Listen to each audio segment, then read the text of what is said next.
Hello folks, Darrell Smith from South Dakota again. I think I have made and posted about 30 videos about events in my life.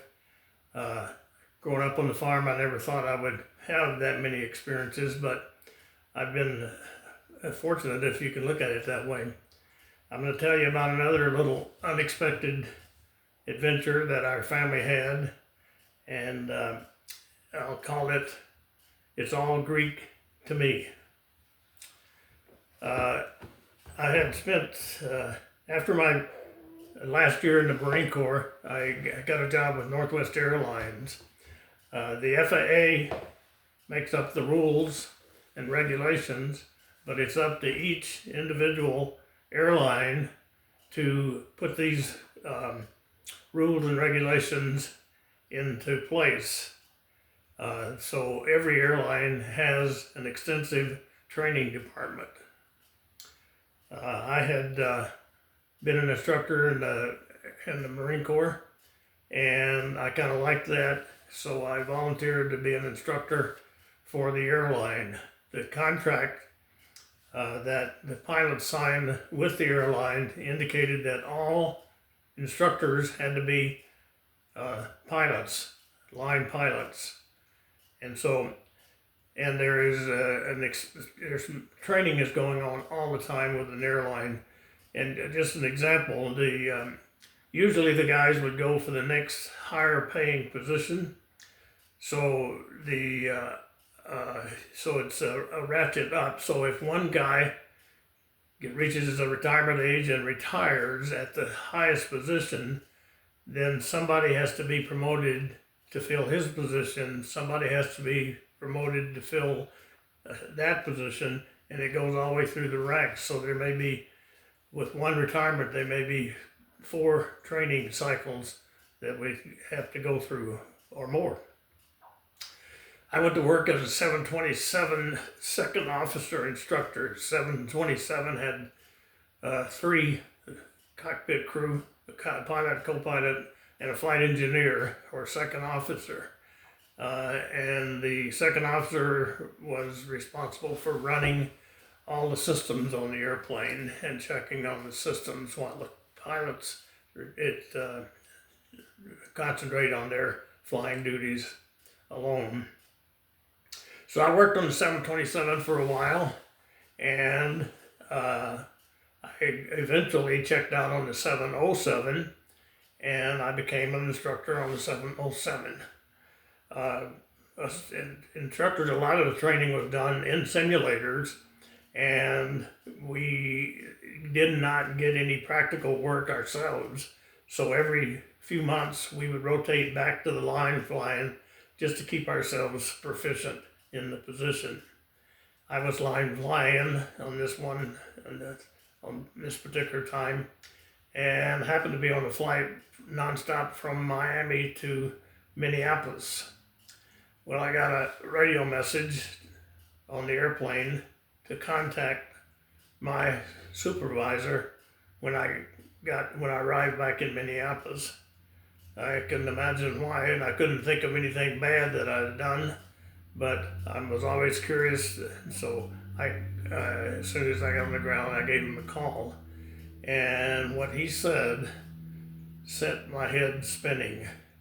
He said, the airline needs a second officer instructor on the 707 to move to Greece for 1 year with family. And it gives me goosebumps right now to think about it. But I said, can I call you back tomorrow? And he said that was okay. So Glenda and I had always tried to do adventures when we could. So we lived in Northfield, Minnesota, and I went home and I presented this to her, and we discussed it, and we decided that it was a once in a lifetime deal, that we should try it. So I called and accepted the job. Well, they needed me over there right away, and I can't remember how many days it was, not too many, that they wanted me to go. And so I uh, I packed up and left Glenda with all the details. There was kids were in school, cars to sell, house to rent out, as has been done many times during our lifetime. I've left her with all the details and the hard work to do while I went on somewhere else. Well, before I left, I don't know how he heard, but word got around town somewhere, and the local pizza owner, Pizza Hut, not Pizza Hut, but Pizza Place, restaurant owner, heard that I was going to Greece. Well, he was Greek. He had come from Greece years ago. And he showed up at my front door, knocked on my door, and had a suitcase with him. And he said he heard that I was going back to his motherland, and he had a friend over there that needed this electrical equipment. It was transistors and resistors and I don't know what all of it, but I have a suitcase full. Well, I was dumb enough to say, I'll take it. Well, it was probably the most miserable flight I've flown. I flew to New York and then from New York nonstop to Athens. And the whole way I'm got this suitcase and I don't know if it's legal or not. And I am going to a new job in a new country and I don't know if they're going to put me in jail or arrest me or whatever. Well, I could have saved myself a lot of worry if I'd have known, but they didn't even question me. I just walked through customs and immigration. Well, I was picked up at the airport by Bob Cable, who was acting chief pilot there, and driven to a hotel that was nearby that some of the Northwest people were staying at. So I knew people there. I was in friendly company. Well, one of the first things I guess I should explain a little bit because I might seem a little negative about the Greek. They were lacking in efficiency sometimes, and so one of the first things you needed to do to work in the country was to get a work permit. So I went to the office to apply, and they said, come back in a week. So I went back in a week, and they said, we need 2 photos, come back in a week. And they said, next time I went back, they said, oh, the right person is not here, come back in a week. Well, I spent the whole time I was in Greece, worked every day, not every day, worked full time, with no work permit. Never did get a work permit. And I tried, I don't know how many times, maybe 8 times I went to that office, and they always said, come back later. Anyway, that's my introduction to Greece and the way they do business over there. One of the first things to do was to get a uniform made. So they was tailor-made uniforms, and I don't know what I called it. It looked European to me. I don't know what that means, but it was different. Had a different cut to it as compared to Northwest uniforms. I had a mustache at the time, and I probably let it grow a little shaggy. And it was sunny in Greece, so had a good suntan. And many, many times I would be standing in a public place in and around Athens, and passengers would come and approach me and start talking to me in, of course, their language, in Greek. And I knew about 3 Greek words, so it was difficult for me to communicate. My job was to supervise and teach their flight engineers how to run the systems on the 707.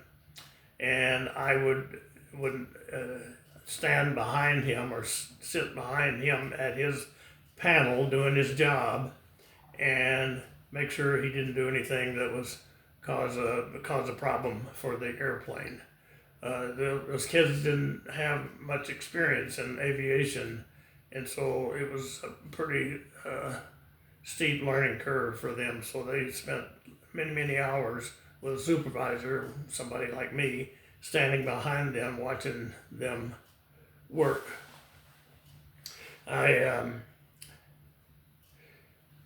Glenda was on her way with the kids. She finally got all the work done, and we needed a place to live. I don't know how I found it, but I ended up finding a house, a 3-story house, maybe 5 miles from the airport. And it was a 3-story house. And in Greece, the top floor is the most favorable. So the owners lived up there. Another rental guy's family lived on the 2nd floor. And of course, we were in the what was left over was the ground floor, which is the poorest one, and that's where we lived. It was unfurnished and really unfurnished. There was nothing in it, and so I had to go to a discount place to buy everything. And if I remember correctly, they had it delivered on one or more motorcycles, the little motorbikes. They were stacked high and strapped down, and I don't know how they did it, but I think that's a true statement. So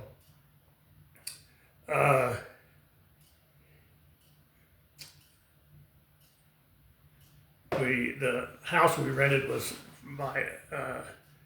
owned by a retired Greek army general and his wife, Constance and Sophia.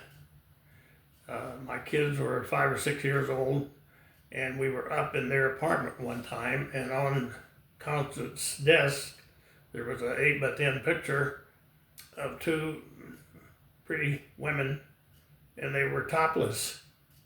And the kids looked and they asked him, "Who are those girls?" And he said, "They're my sisters." And my kids, even at their age, they knew, rolled their eyes in disbelief. And he thought it was really funny. He had gave me a big belly laugh.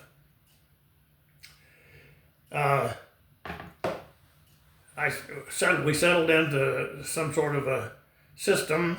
I flew a lot.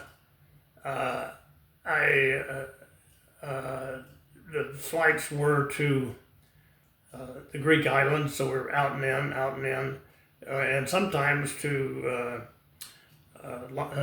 London and Rome, but I only had a few trips to those 2 places, and but I was home most of the time, and Glenda made friends with the other pilots' wives, and a lot of days they would go to the beach, and I was suspicious, or I suspected that a glass or 2 of wine was consumed on these daily trips.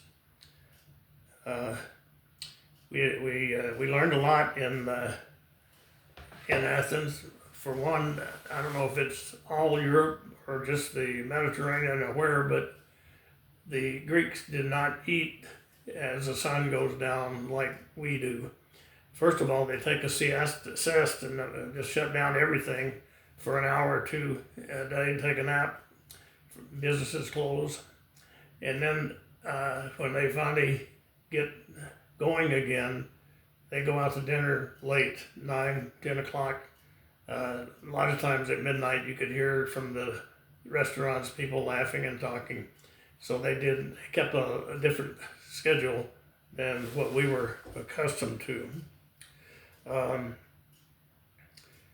We learned that in Greece, and this is where you think I might be a little negative maybe, there was no such thing as a line. You go into the post office or a grocery store or wherever, and especially airline, to get your ticket at the airline, there was no lines. It was just a group of people, and one person was being served, and the rest were jockeying for position, and there was a lot of body contact. They would shove you right out of the way. I remember Glenda going to a post office, I believe, and she waited and sorted in line and finally got to the window and started to do her type business. And a Greek lady who was outweighed her quite a bit shouldered her harshly out of the way. And the clerk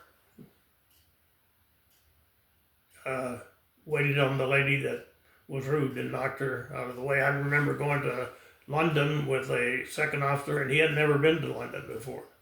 And we were there long enough for him to explore a little bit. And he, the next morning, next day when we met to go fly, he couldn't wait to tell me what had happened. He was shocked.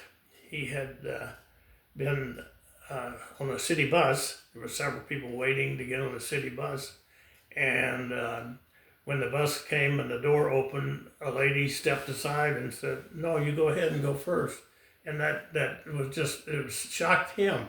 He could not believe that she had stepped aside. It's a simple little thing, but it was shocking to him.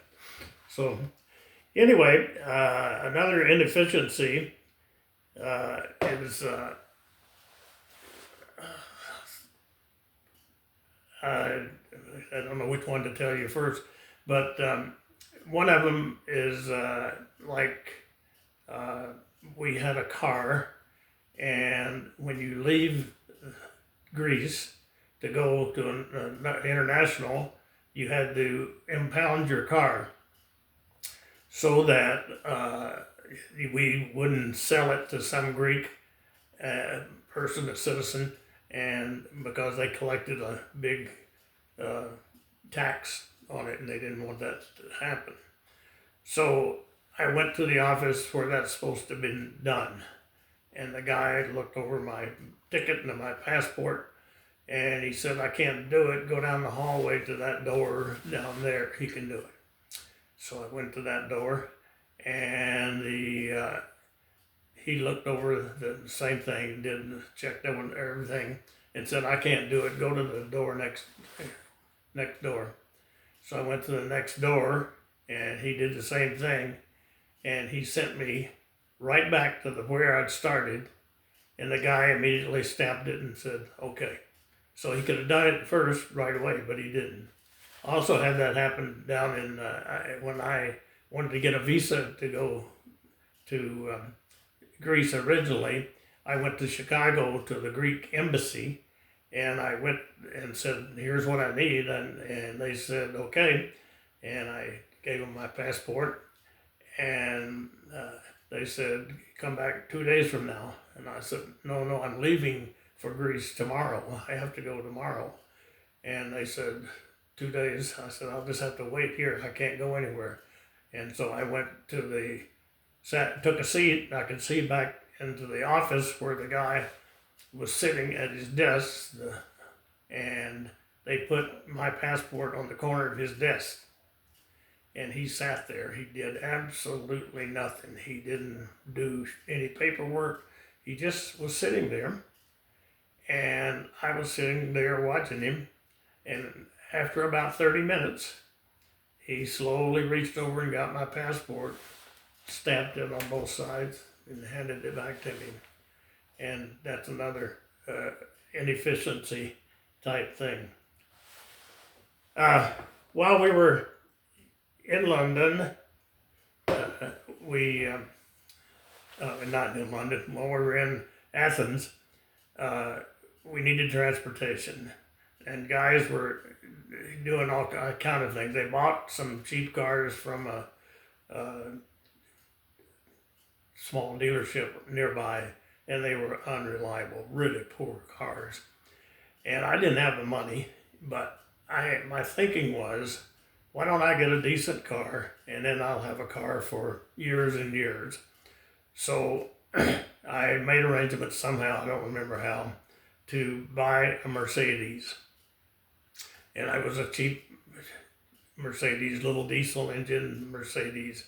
And we went to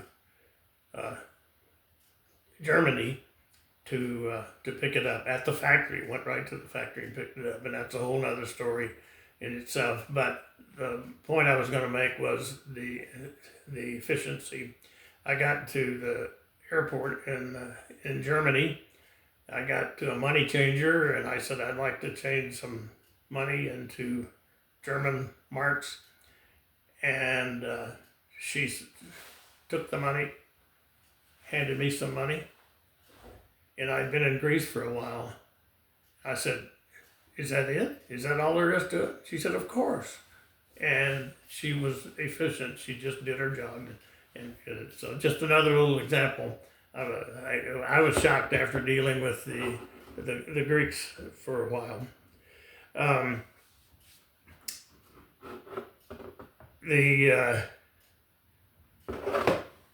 Like I said, it was a great adventure. And I don't want to be too negative about the Greeks. The Greeks are nice people, and they're warm, they're friendly. And years later, we went back to visit, and we were welcomed into that home, and we had a nice visit. Well, good things come to an end. This one came suddenly to an end in that the pilot union went on strike back in the States. For initially, we were a special case. We continued to work and continued to get paid. But the union didn't think it was right for us to be working while the rest of the pilots were on the streets. So they shut down our operation. Shipped Glenda and the kids off back to the States, and about a week later, I drove the Mercedes back through Yugoslavia to Europe to be shipped home, and then I made my way back to Athens, and I got a ride then home. It was a great job. It was a great adventure, and I'm glad it all happened. And it would have been a lot more fun if we could have stayed the full year, but we didn't stay but about 4 or 5 months. That's my story. Thank you.